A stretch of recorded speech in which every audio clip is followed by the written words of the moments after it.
Konflik Habaib dan keluarga Wali Songo.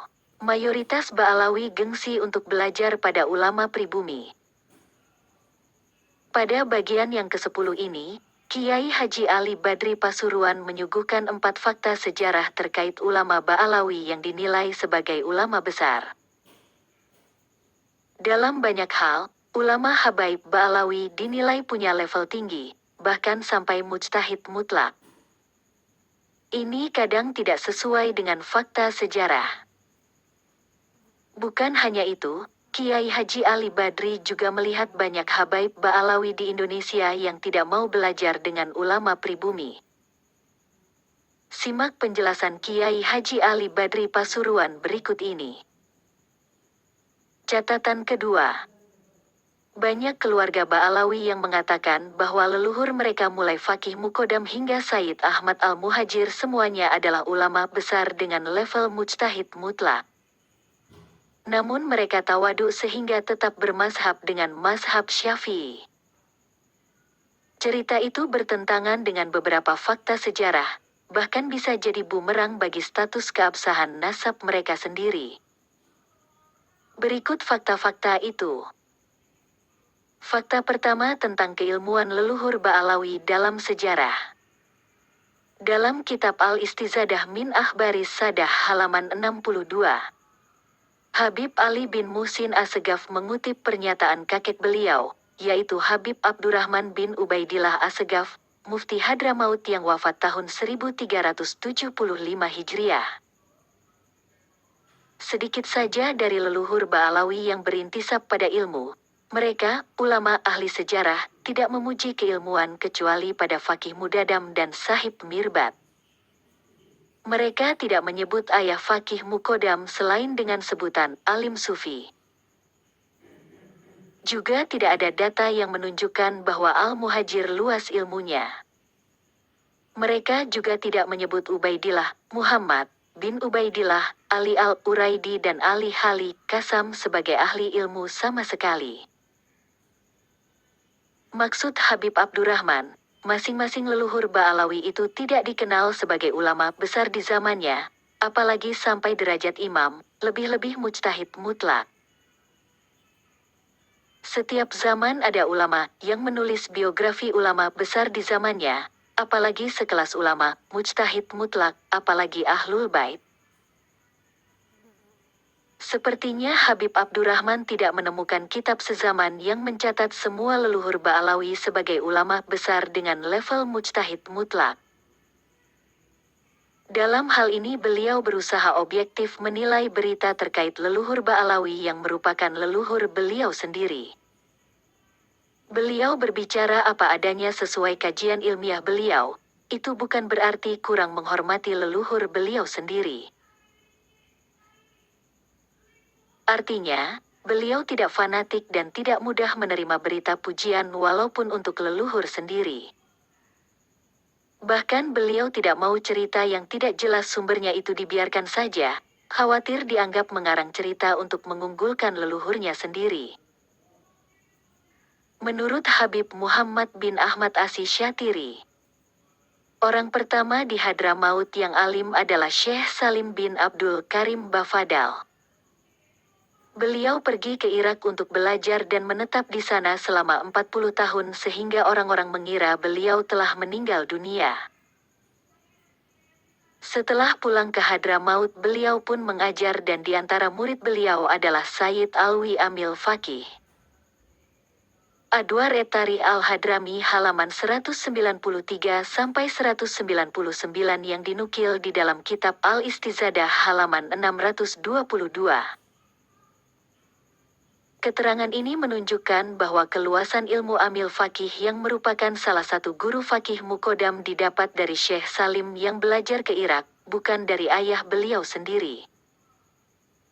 Lebih lengkapnya berikut beberapa kutipan dari pertanyaan-pertanyaan Habib Abdurrahman bin Ubaidillah Assegaf tentang keilmuan leluhur Ba'alawi. Keilmuan keluarga Ba'alawi itu lemah sejak generasi awal di Hadramaut. Kebanyakan guru-guru Fakih Mukodam itu bukan dari kalangan Ba'alawi. Al-Istizadah halaman 67. Lemahnya keilmuan leluhur Ba'alawi mungkin dikarenakan mereka terlalu gengsi sebagai keluarga Quraisy, sehingga tidak mau mengalami kehinaan di jalan menuntut ilmu. Makanya sedikit dari mereka yang alim dan mengajar. Al-Istizadah halaman 68. Sepertinya ini mirip dengan yang di Indonesia. Kami lihat kebanyakan Ba'alawi gengsi untuk belajar pada ulama pribumi. Sebelum Syekh Abdullah Awad Abun Malang mendirikan pesantren Darut Tauhid dan Habib Hasan Baharun Pasuruan mendirikan pesantren Dalwah. Sedikit sekali anak-anak Ba'alawi yang belajar di pesantren, karena hampir semua pesantren di Indonesia diasuh oleh ulama pribumi. Di Hadramaut, orang pertama yang meniti jalan tasawuf adalah Syekh Said bin Isa Al-Amudi dan Fakih Mukodam. Al-Istizadah halaman 972. Banyak juga literatur yang menyebutkan bahwa Fakih Mukodam bertasawuf sejak ditegur oleh Abu Madian, hingga kemudian berbaiat tarikah pada Abu Madian melalui murid Abu Madian. Nah, kalau tasawufnya saja dimulai dari Fakih Mukodam, lalu dari mana sanad tarikah Alawiyah yang katanya turun-temurun dari leluhur Ba'alawi itu? Dalam sejarah tarikah, setiap mursyid dalam silsilah sanadnya memiliki banyak murid dan menunjuk salah satu muridnya sebagai khalifah yang akan melanjutkan kemursyidan. Kalau Fakih Mukodam adalah orang pertama di Hadramaut yang meniti jalan tasawuf dan bertarikah, bagaimana bisa Habaib sekarang mengklaim bahwa sanad tarikah Fakih Mukodam didapat turun-temurun dari leluhur beliau? Maka, menurut saya, akan lebih aman kalau sanad tarikah Alawiyah itu menggunakan sanad Abu Madian, yang berarti tarikah Alawiyah adalah cabang dari tarikah Madianiyah. Sebagian orang menyebut mazhab leluhur Ba'alawi adalah Syiah dan ditentang oleh Habaib. Namun ada yang aneh, generasi awal leluhur Ba'alawi di Hadramaut tidak ada yang menamakan anaknya dengan Abu Bakar, Umar dan Utsman. Orang pertama yang menamakan anaknya dengan Abu Bakar dan Umar adalah Habib Ahmad putra Fakih Mukodam yang wafat pada tahun 706 Hijriah. Al-Istizadah halaman 111. Kesimpulannya, berdasarkan pertanyaan-pertanyaan Habib Muhammad Asy-Syatiri dan Habib Abdurrahman As-Segaf di atas, klaim bahwa sanad ilmu dan tarikah Ba'alawi itu dari leluhur secara turun-temurun hingga Sayyidina Ali adalah tidak ada dasar yang valid. Tentu kita tidak boleh menganggap mereka mengarang atau berbohong. Tapi mereka hanya mengira saja, mereka mendapat sanad hingga Fakih Mukodam, kemudian mereka mengira bahwa beliau mendapat sanad dari ayah atau paman beliau dan seterusnya. Makanya di awal saya hanya sebut mereka suka tasahul, menyepelekan, dalam hal riwayat, bukan suka berdusta. Fakta kedua tentang pernah diragukannya nasab Al-Muhajir oleh sebagian penduduk Yaman. Cerita ini cukup masyhur dan dikutip oleh Habib Abu Bakar Al-Adani bin Ali Al-Masyhur dalam kitab beliau yang berjudul Al-Imam Ubaidillah bin Ahmad Al-Muhajir wa Abnauhu Ats-Salasah, halaman 30-31. Ketika di Yaman tersebar isu yang meragukan nasab Sayyid Ahmad Al-Muhajir, maka berangkatlah Sayyid Ali bin Muhammad bin Jadid bin Ubaidillah bin Ahmad Al-Muhajir ke Makkah untuk berhaji. Beliau membawa rombongan 100 orang jamaah haji, mereka mampir di Irak dan Sayyid Ali meminta itsbat nasab pada asraf di Irak, beliau pun mendapat itsbat disaksikan oleh 100 orang itu. Kemudian kembali mendapat itsbat di Makkah Al-Mukarramah. Setelah pulang ke Yaman maka 100 orang saksi itu menceritakan semuanya pada penduduk Yaman. Fakta ini kontradiktif dengan klaim bahwa leluhur Ba'alawi mulai Fakih Mukodam hingga Sayyid Ahmad Al-Muhajir semuanya ulama besar dengan level mujtahid mutlak. Kalau semua mereka mujtahid mutlak, apalagi mereka Ahlul Bait yang masih dekat dengan zaman Al-Imam Ja'far Ash-Shadiq. Pasti nama dan nasab mereka bukan hanya dikenal dan dicatat oleh ulama sejarah, tapi pasti juga dikenal dan dicatat oleh ulama ahli hadits dan fikih pada zaman masing-masing.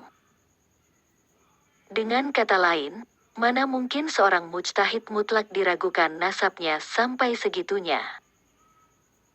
Fakta ketiga tentang pilihan Al-Janadi ketika menulis biografi ulama dan raja-raja dalam kitab As-Suluk. Al-Janadi mengangkat sejarah salah satu ulama keluarga Jadid keturunan Sayyid Ahmad yang bernama Syarif Ali Al-Jadidi Abul Hasan. Al-Janadi menulis nasab beliau begini. Ali bin Muhammad bin Ahmad bin Muhammad bin Ali bin Muhammad bin Jadid bin Abdullah bin Isa. Seandainya semua leluhur Ba'alawi yang katanya satu rumpun dengan keluarga Jadid adalah ulama berkaliber mujtahid mutlak, niscaya Al-Janadi akan lebih memilih mengangkat nama keluarga Ba'alawi daripada nama Syarif Ali Al-Jadidi yang hanya ulama biasa. Atau minimal akan menyebutkan bahwa Syarif Ali masih famili dengan Sayyid Ali ayah Fakih Mukodam misalnya, karena Syarif Ali sezaman dengan beliau. Al-Janadi justru hanya menyebut bahwa Syarif Ali memiliki famili di Hadramaut yang dikenal dengan keluarga Abi Alawi. Hal ini mengisyaratkan bahwa dari keluarga Abi Alawi saat itu tidak ada ulama yang terkenal sampai mancanegara, apalagi sebagai mujtahid mutlak. Fakta keempat tentang kitab-kitab nasab primer yang tidak mencatat nama Abdullah atau kitab-kitab sekunder yang mencatat nama Abdullah sebagai nama yang tidak disepakati, yang disepakati hanya 3 saja, yaitu Muhammad, Husain dan Ali. Sedangkan nama Abdullah hanya disebut dengan kalimat kila atau konon katanya. Baiklah. Seperti yang saya katakan sebelumnya, kita terima nasab Abdullah walaupun tidak sesahih 3 nama anak Sayyid Ahmad yang lain.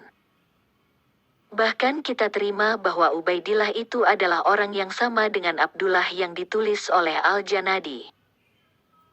Anggap saja ulama ahli nasab saat itu memang tidak tahu saja bahwa Sayyid Ahmad juga memiliki anak bernama Abdullah.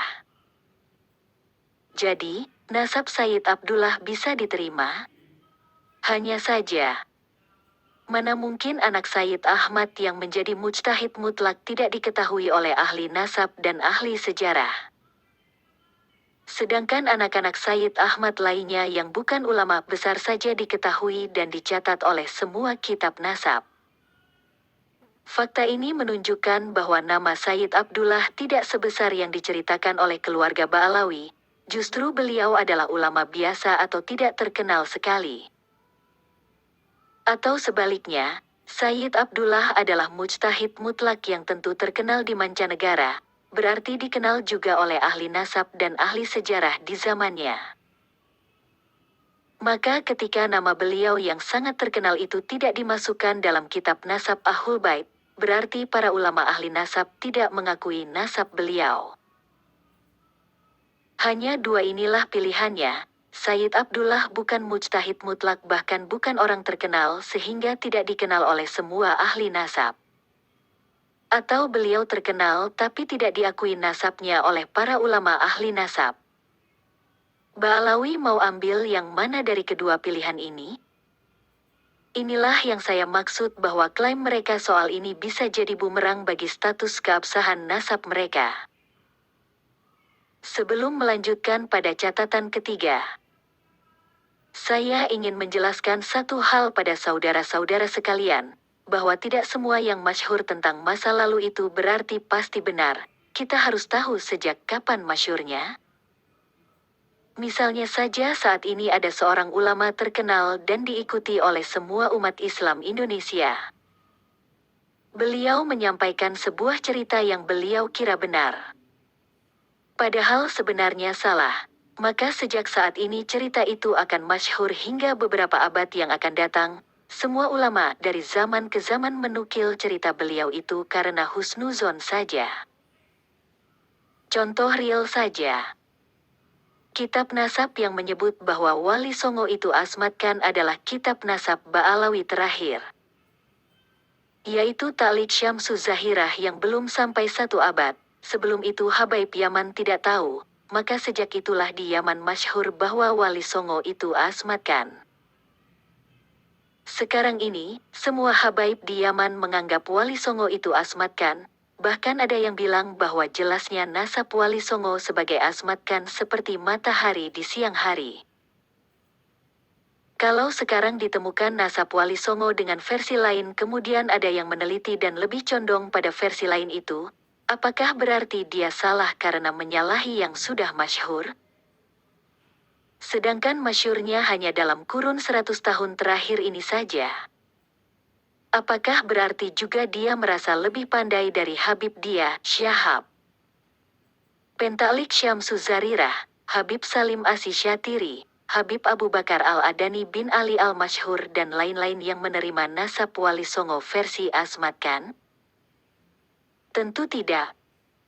Para habaib dan ulama besar itu menerima versi Asmat Khan karena husnuzon saja, mereka hanya cukup percaya pada orang yang meriwayatkan, mereka tidak meneliti sendiri. Bersambung. Demikian penjelasan Kiai Haji Ali Badri Pasuruan yang dikutip dari catatan di Facebook pribadinya yang diunggah pada tanggal 18 Mei tahun 2023.